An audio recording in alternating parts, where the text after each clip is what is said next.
Su historia ha dejado una huella perturbadora en la sociedad. Hasta hoy, su caso sigue siendo objeto de debate y morbo mediático. Desde el trágico asesinato de los padres Menéndez hasta la impactante condena de los hermanos. He aquí la perturbadora historia real de los hermanos Menéndez. El 20 de agosto de 1989, el ejecutivo de un estudio cinematográfico, José Menéndez, y su esposa Kitty fueron asesinados brutalmente a tiros en su casa de Beverly Hills. Casi 7 años después, en 1996, después de 3 juicios y miles de horas de cobertura televisiva, sus hijos Lyle y Eric fueron declarados culpables de sus asesinatos. Pero, ¿por qué? ¿Realmente mataron a sus padres? Esta es la historia detrás de los asesinatos de la familia Menéndez. Los cuerpos de José y Kitty Menéndez fueron encontrados en su casa el domingo por la noche. ¿Irán de compras? Minutos después de esta llamada, varios oficiales de policía llegaron al 722 Elm Drive, Beverly Hills. Hola, aquí el departamento de policía. Sí. Vale, quiero que salgas, ¿vale? Sal por la puerta principal. Y estaban dando órdenes a los ocupantes de la casa, que eran Lyle y Eric, y salieron corriendo de la casa extremadamente abatidos y preocupados, y llorando y gritando, y ese tipo de cosas. Y Eric corrió desde la puerta a través del camino de entrada hacia un árbol y comenzó a tratar de golpearse la cabeza contra el árbol. Y el oficial tuvo que sujetarlo físicamente. Cuando entraron en la casa, los agentes encontraron una escena espantosa. Es el 21 de agosto de 1989. Estamos en el 722 de North Elm Drive. Se denuncia un doble homicidio. En la escena se encuentran los detectives Zoller, Lenahan y yo. José y Kitty Menéndez estaban en el estudio de su mansión de Beverly Hills cuando José recibió 6 disparos, incluido un disparo mortal en la nuca con una escopeta Mossberg calibre 12. Su esposa, Kitty, recibió un total de 10 disparos. Cuando llegó la policía, Lyle, de 21 años, y Eric, de 18, les dijeron que los asesinatos habían ocurrido mientras estaban en un cine viendo Batman. La policía no solicitó a los hermanos pruebas de residuos de pólvora que habrían indicado si habían disparado recientemente un arma de fuego.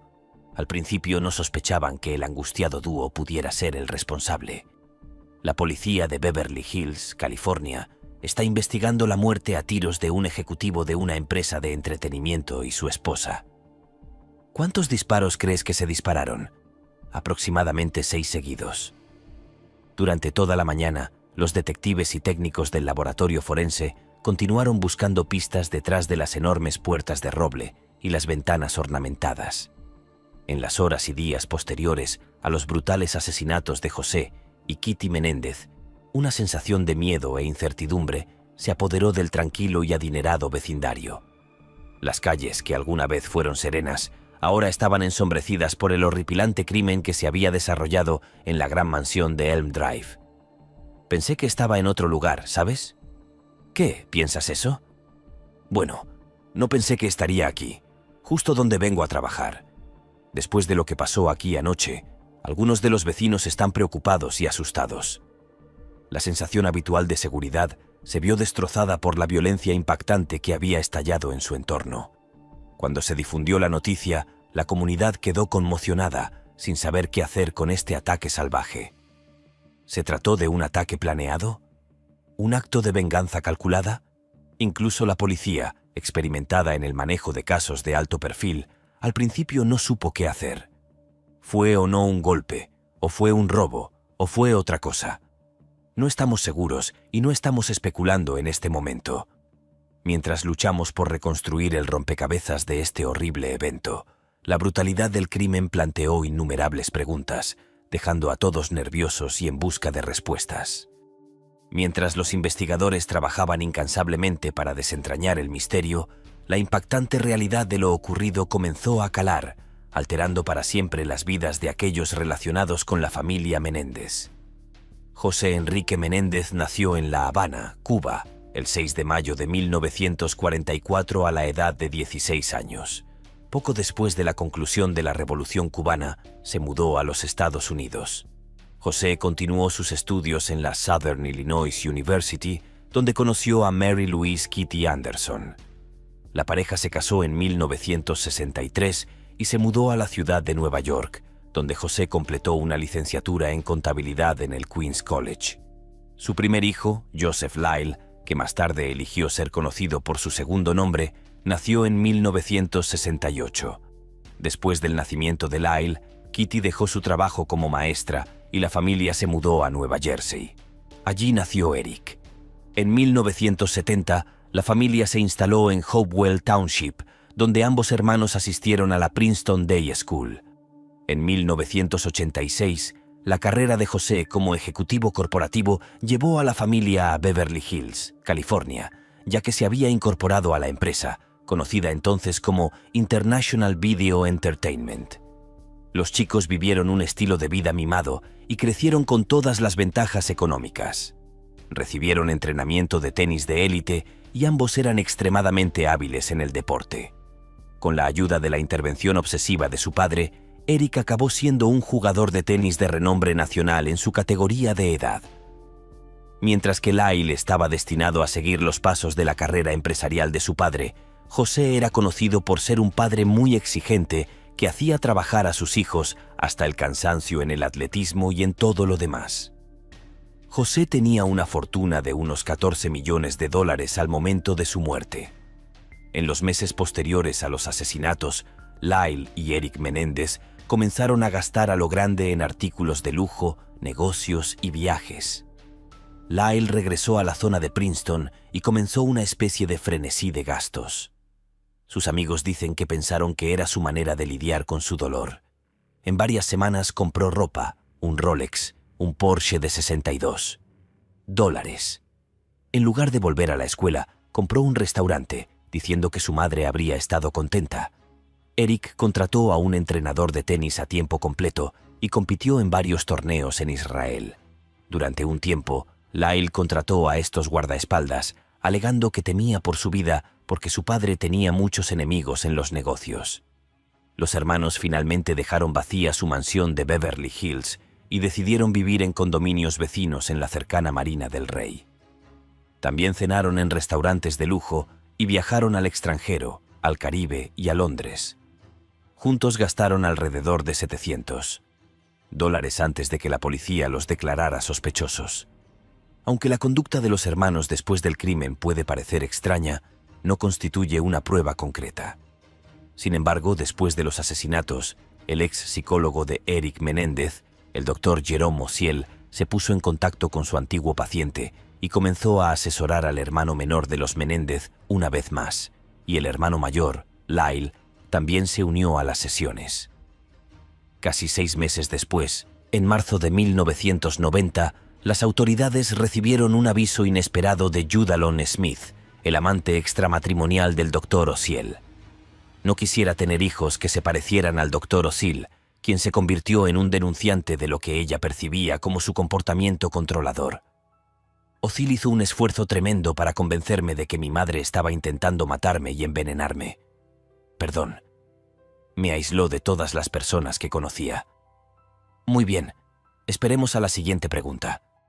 Ella informó a la policía que durante la terapia los hermanos habían admitido los asesinatos y que había una cinta de audio que captaba su confesión. Si no lo complacía y si él no me amaba, entonces iba a terminar muerta. ¿Y por qué pensabas que ibas a acabar muerta? Porque él me lo dijo. ¿Y te dijo cómo ibas a acabar muerta? Sí. Dijo que llamaría a Lyle y a Eric y les diría que yo había estado fuera de la puerta y que lo sabía y que quería ir a la policía y que me matarían. Días después de romper con el Dr. Osiel, la SRA, Smith acudió a la policía. El 8 de marzo de 1990, Lyle Menéndez fue arrestado por la policía de Beverly Hills frente a la mansión donde sus padres fueron asesinados. 2 días después, Eric Menéndez se entregó en el Aeropuerto Internacional de Los Ángeles al regresar de Israel, donde había estado jugando al tenis. 4 meses después, el 20 de julio de 1993, comenzó el juicio de Lyle y Eric Menéndez, que recibió una gran repercusión mediática. Aunque fueron juzgados juntos, los jurados que decidieron su destino fueron distintos. y si eran hallados culpables, se enfrentaban a la posibilidad de ser condenados a muerte. Como el juicio fue uno de los primeros que se transmitió por el nuevo canal Court TV, captó la atención nacional todos los días, lo que contribuyó a alimentar una obsesión nacional con un caso que tenía todos los elementos de una gran telenovela en horario de máxima audiencia. Una familia rica destrozada por un escándalo, dos jóvenes guapos y misteriosos, un crimen espantoso y un montón de psicodrama. En 2017, Steve Brill, fundador de Court TV, dijo a la revista Rolling Stone que los juicios de Menéndez probablemente tuvieron el efecto, tal vez bueno o malo, de demostrar que, incluso si no había una celebridad, si las circunstancias eran lo suficientemente dramáticas, la gente se sentiría cautivada. Cuando el doctor Jerome Osiel subió al estrado, le contó al jurado sobre la primera vez que Eric Menéndez le confesó casualmente su crimen. Se sentó en el banco y durante un periodo de tiempo significativo, Eric me contó cosas sobre su padre y cómo su padre era un gran hombre y cómo tenía la intención de escribir un libro sobre él. Y regresamos a la oficina y justo antes de entrar por la puerta principal del edificio de oficinas en el que yo tenía mi oficina, se apoyó en, según recuerdo, un parquímetro que estaba frente a la puerta de la oficina y dijo: «Lo hicimos». No sé si dijo que matamos a nuestros padres, pero le pregunté: «¿Quieres decir que tú mataste a tus padres?». Dijo que sí, y desde ese momento volvimos a la oficina. Aunque la cinta de la confesión grabada posteriormente en la oficina del Dr. Osiel fue una prueba contundente, no aseguró un veredicto instantáneo, pero demostró la defensa clave de los hermanos Menéndez de que querían matar a su padre porque abusaba de ellos tanto sexual como psicológicamente. En la cinta, los chicos se ven incriminados cuando hablan de las razones por las que mataron a su madre y entran en detalles impactantes sobre la relación entre sus padres. Quiero hablar de eso. Mis propios problemas, el alcohol, las drogas que ella me mencionaba eran una señal de que estaba empeorando. Y ella finalmente vino a mí y me dijo: «No entiendes el estrés que tengo. Tomo 13 pastillas al día. Bebo». Ahí es donde sentimos, como mencionaste antes, que le estábamos haciendo un favor a Cara y a nosotros mismos al sacarla de su sufrimiento. Realmente no queríamos llegar a un punto en el que mi madre se suicidara y mi padre. Tuvimos que lidiar con mi padre. Teníamos que venir. Como decía antes, teníamos que tomar una decisión porque era una de las más difíciles. Y era un tema aparte. K. Esas son las razones por las que mi padre debería ser asesinado. No hay duda de que lo que está haciendo es insoportable para mí y para mí, teniendo en cuenta lo que le está haciendo a mi madre. ¿Eric Menéndez le describió en particular qué era lo que lo enojaba con su padre? Sí, lo hizo. ¿Qué dijo? Bueno, básicamente, que el padre había sido completamente dominante y controlador, que era imposible complacerlo, que tenía estándares perfeccionistas, que estaba controlando muchos aspectos diferentes de la vida de Eric y Lyle de una manera muy extrema. Y también que había sido muy controlador y muy dañino con su madre y que ella también era miserable. Así que básicamente conceptualizaron al padre, o me dijeron que ellos. Eric me dijo que vieron al padre como alguien con quien era prácticamente imposible vivir, que era simplemente una persona emocionalmente dominante y tiránica.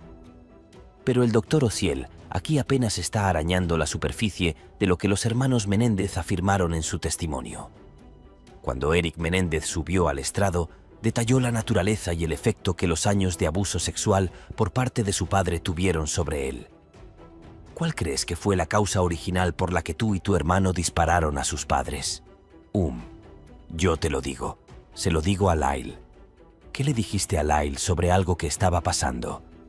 Mi papá. Oh, mi papá. Si no le preguntas a mi papá había estado abusando de mí. ¿Y querías algo de tu hermano? ¿Por eso se lo dijiste? Solo quería parar. ¿Estabas buscando ayuda de tu hermano? Sí, le dije que sí, que básicamente se trataba de sexo oral. Está bien. ¿Y le dijiste algo sobre algún tipo de violencia que lo acompañaría o algún tipo de amenazas por parte de tu padre? Sí. ¿Y qué le dijiste sobre la violencia? Le dije que había alfileres y tachuelas, que papá lo haría. Ese padre me daba asco y usaba alfileres y... ¿Podrías hablar más alto, por favor? ¿Ese padre me clavaba alfileres y usaba tachuelas? Sí. ¿Y le diste la impresión de que esos alfileres y tachuelas se usaban durante el sexo oral? Sí. Y de hecho, ¿fue eso algo que sucedió entre usted y su padre cuando era adolescente? Sí. ¿Y qué le dijo, si es que le dijo algo, sobre las armas con las que su padre lo amenazó alguna vez? Le dije que me amenazó con un cuchillo. Ahora, señor Menéndez, ¿recuerdas el tipo de cuchillo con el que te amenazó tu padre? Sí. ¿Qué? ¿Qué tipo de cuchillo era? Era un cuchillo dentado. ¿Un qué? Un cuchillo dentado en un extremo. Era un cuchillo Rambo. ¿Un cuchillo Rambo? Sí, un cuchillo que tenía. Cuando su hermano mayor, Lyle, subió al estrado, testificó sobre su propia experiencia de abuso paterno entre los 6 y los 8 años. Se mostraron fotografías inapropiadas de los hermanos al tribunal, lo que proporcionó evidencia clave para la defensa. Esta es una hoja de prueba de la secuencia de fotografías de la fiesta del 6º cumpleaños de Eric. Estas fotografías se encontraron en este sobre. Este sobre tiene la letra de su madre, Mary Louise Menéndez. Esta es la foto de la desnudez de Lyle, que fue guardada por su madre. Nos tomaba fotografías de nuestras partes privadas. ¿Te dejaba entrar y posar para esas fotografías? ¿O cómo lo hacía? Simplemente lo hacía. Si estábamos en la ducha, en la bañera o cambiándonos, él simplemente usaba la misma cámara que usaba mi madre. Y luego entraba, tomaba 1 o 2 fotografías y no decía nada, y luego se iba. La teoría de la fiscalía es que los chicos, los niños, tomaron las fotografías desnudos. Lyle testificó luego sobre la naturaleza del abuso en sí. Después de las prácticas deportivas, me daba masajes y teníamos estas charlas, y me mostraba y me acariciaba, y me pedía que hiciera lo mismo con él. Y yo lo tocaba y nos desvestíamos. ¿Dónde ocurría esto? En mi dormitorio, como 2 o 3 veces por semana. Estábamos en el baño y él me ponía de rodillas y me guiaba en todos mis movimientos. Utilizaba objetos. ¿Qué tipo de objetos? Un cepillo de dientes y una especie de cepillo de afeitar. ¿Y qué hacía con el cepillo de dientes? Bueno, en el dormitorio teníamos lo que llamábamos sesiones de objetos. Tenía un tubo de vaselina y jugaba conmigo. ¿Se lo dijiste a tu mamá? Sí. ¿Qué le dijiste a tu mamá? Le dije que le dijera a papá que me dejara en paz. Y él me sigue tocando. Ella me dijo que parara y que estaba exagerando y que mi papá tiene que castigarme cuando hago las cosas mal. Y me dijo que él me amaba. ¿Le dijiste a tu hermano? ¿Le hiciste algo a tu hermano? Sí. ¿Qué le hiciste a tu hermano? Lo llevaba al bosque cada vez que tenía ganas. No sé, lo sacaba a veces y también llevaba un cepillo de dientes. Y yo jugué con Eric de la misma manera. Y lo siento, cuando tenías unos 13 años, ¿pensaste que le podría estar pasando a alguien más? Sí. ¿Y a quién creíste que le estaba pasando? A Eric. ¿Y hiciste algo al respecto? Sí. ¿Qué hiciste? Hablé con mi papá. ¿Qué le dijiste a tu padre? Le dije que sabía lo que estaba pasando con él y Eric, que había oído ruidos y que quería que dejara a Eric en paz. Años después, en 1980, Eric Menéndez finalmente le contó a Lyle sobre el abuso. Y cuando Lyle confrontó a su padre al respecto, los hermanos le contaron al tribunal cómo empezaron a temer por sus vidas, que creían que sus padres los iban a matar en un intento de evitar que se supiera la verdad. Acabas de enterarte de que tu hermano había amenazado con delatar a tu padre. Sí. Si desaparecieron los dos esa noche, ¿tenías en mente algo que tu padre podría pensar al respecto?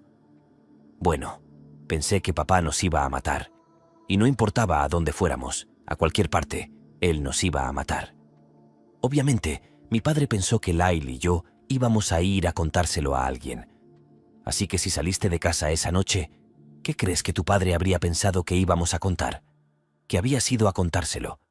No sé si habíamos ido a contarlo en ese momento, pero seguro que lo íbamos a contar. ¿A dónde nos llevó la conversación con tu hermano Lyle el jueves por la noche? Nos llevó a tener que comprar armas, a que Lyle dijera que tenemos que protegernos, que tenemos que hacer algo, porque seguí eliminando todas sus opciones. Bueno, él estaba pensando en opciones. Sí, lo estaba. Estaba llorando y haciendo lo que fuera que estaba haciendo. Él decía, bueno, ¿y si pudiéramos hacer esto? ¿Y si hacemos aquello?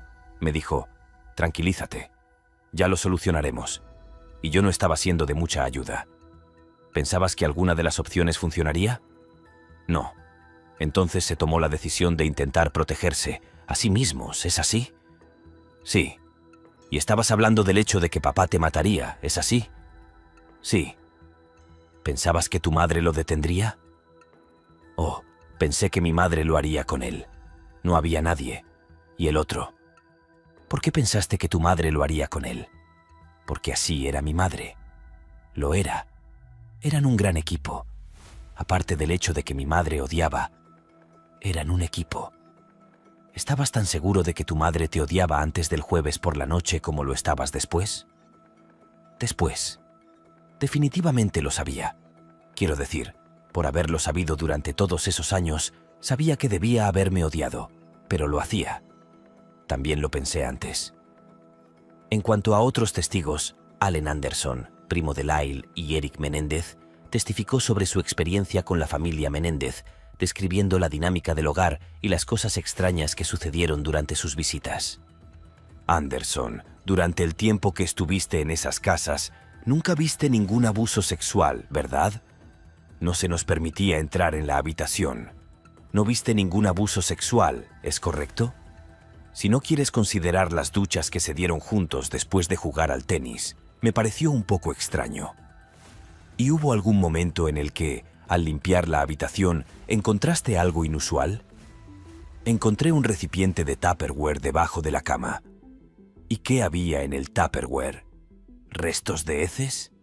No, no soy experta en heces, pero no eran heces de animales, no. Otra prima, Diane van der Molen, dio un testimonio similar sobre los extraños sucesos que ocurrían en el interior de la casa de la familia Menéndez. Lyle bajó y me preguntó si podía. Pensé que estaba allí para decirme buenas noches. Y empezó a preguntarme si podía dormir allí porque Katy ya se había ido y había 2 camas individuales. Está bien. Procedió a indicarme, tocándose el suelo y diciendo que su padre y él se habían estado tocando ahí abajo. El psiquiatra criminal Dr. Ann Burgess, cuyo trabajo en el ámbito de la elaboración de perfiles criminales inspiró el personaje de Wendy Carr y Mindhunter, explicó que los asesinatos no parecían planeados por avaricia, sino más bien como una reacción al constante abuso y miedo que padecían, porque hay demasiados factores que apuntan a la desorganización. Y los principales factores son entonces el ruido del arma y las heridas, la elección del arma, la ubicación y el nivel de ruido, lesiones y ubicación de las heridas. Sí, uno de los otros factores que se tienen en cuenta al evaluar la escena de un crimen es dónde se encuentran las lesiones en las víctimas, ¿correcto? Así es. Y ya hemos hablado de eso esta mañana. Pero quería preguntarle, ¿no es cierto que en ciertos casos se producen lesiones en los órganos sexuales de las víctimas? Es correcto. ¿Y eso qué indica? Generalmente puede indicar un motivo sexual para el asesinato. En el caso de la fiscalía, llamaron a declarar a un experto en informática, quien testificó que se había utilizado un software para borrar todos los archivos de la computadora de José Menéndez, incluido el testamento de Menéndez. Otro experto en informática contratado por Lyle Menéndez confirmó que le pidieron que revisara el disco duro en busca de 4 palabras clave, incluido el testamento de Word, para ver si los datos habían sido borrados o no. Así que busqué en todo el disco duro y descubrí que esos archivos, las palabras, no existían en ningún otro lugar del disco duro, excepto como esos 3 nombres de archivo que contenían información esencialmente sin sentido. Y le dije a Lyons que lamentablemente había fallado y que no podía recuperar ningún dato útil o significativo para él. ¿Qué te respondió después de que le dijiste eso? Lo que me dijo es que eso estaba muy bien porque, de hecho, no quería recuperar la información. Quería asegurarse de que la información no estuviera allí y que no pudiera ser recuperada ni siquiera por alguien que estuviera tratando activamente de recuperarla. Luego vino una traición impactante cuando el mejor amigo de Lyle Menéndez, Donovan Goodrow, aparentemente mintió en su testimonio y explicó que Lyle no le contó nada sobre el abuso, a pesar de una grabación que prueba que sí lo hizo. Hemos obtenido grabaciones que sugieren que el amigo de Lyle tenía la historia interna, pero en el testimonio de hoy, de alguna manera olvidó todo lo que sabía. Prime 9 News le trajo la historia exclusiva anoche, y en cuestión de horas, el informe pasó a formar parte del juicio. Nuestra historia de anoche detuvo temporalmente el juicio por el asesinato de los hermanos Menéndez. Así es. Hoy se envió al jurado fuera de la sala del tribunal para que el juez y los abogados pudieran hablar sobre una cinta de audio que obtuvimos y transmitimos anoche aquí mismo. La cinta era una entrevista del autor con el mejor amigo de Lyle Menéndez. Ahora bien, en esa entrevista de 1992, Donovan Goodrow dijo que Lyle le había dicho que había abuso sexual en la familia Menéndez. El 13 de enero de 1994, después de 16 días de deliberación, el jurado de Eric anunció que estaba en un punto muerto y que no podía llegar a un acuerdo sobre ninguno de los cargos. El 25 de enero, después de deliberar durante 24 días, el jurado de Lyle anunció que estaba en un punto muerto. Los jurados de ambos hermanos se mostraron polarizados sobre si los hermanos eran asesinos o víctimas de abusos que habían sufrido durante mucho tiempo. El juez Weisberg declaró la nulidad de los juicios en ambos casos. Esta noche, con el jurado de Eric Menéndez en un punto muerto, se ha declarado la nulidad del juicio en su caso en Los Ángeles. El juicio fue anulado para Lyle Menéndez. El juicio dividió al país y todos se preguntaban: ¿el abuso de Menéndez era una defensa para el asesinato? El segundo juicio comenzó en agosto de 1995 y tuvo menos publicidad, ya que el juez Stanley Weisberg no permitió que hubiera cámaras en la sala. Weisberg, basándose en una decisión legal de la Corte Suprema en un caso no relacionado, limitó el testimonio sobre las acusaciones de abuso sexual y no permitió que el jurado votara sobre los cargos de homicidio culposo en lugar de los cargos de asesinato. Leslie Abramson siguió representando a Eric, aunque recibió pagos de los contribuyentes del condado de Los Ángeles porque el patrimonio de Menéndez se había quedado sin dinero. Pero el equipo de la Fiscalía, que actuó en nombre del Estado, se renovó y se trajo a un asistente del fiscal con mucha experiencia para convencer al jurado. David Kahn pasó 2 años y medio planeando la estrategia que usaría para desmantelar la defensa de Menéndez. La Fiscalía se refirió a la defensa de los hermanos como excusa del abuso y objetó con éxito la admisión de una gran cantidad de pruebas de la defensa. Y esta vez, Lyle Menéndez se negó a subir al estrado. Esta vez, un jurado de Los Ángeles fue más allá del testimonio entre lágrimas de los hermanos Lyle y Eric Menéndez y los declaró culpables de asesinar a tiros a su madre y a su padre. El 20 de marzo de 1996, después de 4 días de deliberación, el jurado condenó a los hermanos Menéndez por asesinato en primer grado y conspiración para cometer asesinato. 3 semanas después, el 12 de abril, el jurado comenzó a deliberar si los hermanos Menéndez debían ser condenados a cadena perpetua o a muerte. Después de deliberar durante 3 días, el jurado decidió que el castigo apropiado sería la cadena perpetua. Pero la historia no termina allí. 3 décadas después, Cliff Garner, uno de los abogados de apelación de los hermanos, dijo a 48 Hours que habían salido a la luz nuevas pruebas que demostraban que los hermanos Menéndez decían la verdad sobre los abusos sufridos. La prueba en cuestión es una carta que supuestamente fue escrita por Eric Menéndez a su primo Andy Cano en diciembre de 1988, unos 8 meses antes de los asesinatos.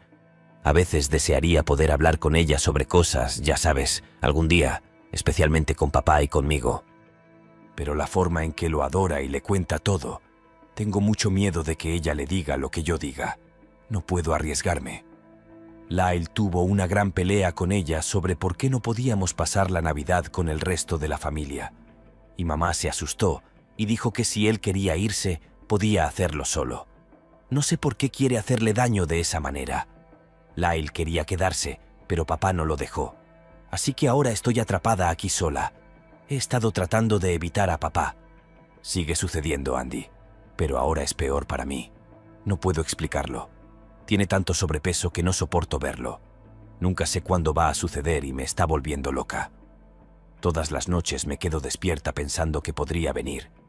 Necesito sacarlo de mi mente. Sé lo que dijiste antes, pero me temo que no conoces a papá como yo. Está loco. Me ha advertido cientos de veces que no se lo cuente a nadie, especialmente a Lyle. ¿Soy un cobarde de verdad? No lo sé. Voy a superar esto. Puedo manejarlo, Andy. Necesito dejar de pensar en ello. El destinatario de la carta, Andy Cano, testificó en ambos juicios, pero los fiscales lo llamaron mentiroso y siguieron argumentando que el abuso nunca ocurrió. El delito fue homicidio, no asesinato. Esa ha sido la postura de la defensa desde el primer día. No es que deban salir libres, pero su castigo debe ser proporcional a lo que hicieron. Se trata de niños que sufrieron abusos sexuales durante toda su vida. Esto demuestra que Andy no se lo estaba inventando. Es una prueba contemporánea que Eric le dio a su primo Andy sobre lo que estaba sucediendo. Y esto cobra mucha relevancia ahora. Al igual que en la ley de California, el homicidio voluntario puede resultar en una sentencia de entre 3 y 11 años en prisión estatal. Rosselló también afirma en la declaración jurada que José Menéndez abusó sexualmente de él en otras 2 ocasiones, justo antes y después de una actuación en el Radio City Music Hall de Nueva York. Los hermanos Menéndez y el abogado Cliff Garner presentaron una petición de habeas corpus en mayo de 2023, citando la carta y la declaración jurada de Rosselló como nueva prueba que demuestra que las condenas de su cliente deben ser anuladas. En última instancia, será un juez quien decida si las condenas deben ser anuladas. Si así fuera, la Fiscalía decidiría si volvería a juzgar el caso de Menéndez, lo que permitiría la defensa por abuso sexual y la posibilidad de que un jurado dictara un veredicto de homicidio involuntario en lugar de asesinato. Durante más de 20 años, Lyle y Eric estuvieron encarcelados por separado. Lyle en la prisión estatal de Mule Creek en Ione, California, y Eric a unas 500 millas de distancia, en el centro penitenciario Richard J. Donovan, en el condado de San Diego. Durante años, los hermanos se comunicaron por cartas, pero en febrero de 2018, Lyle fue transferido a otra unidad de alojamiento en Richard J. Donovan, y en abril, Eric se mudó a la misma unidad que Lyle. Lloraron y se abrazaron cuando se vieron por primera vez.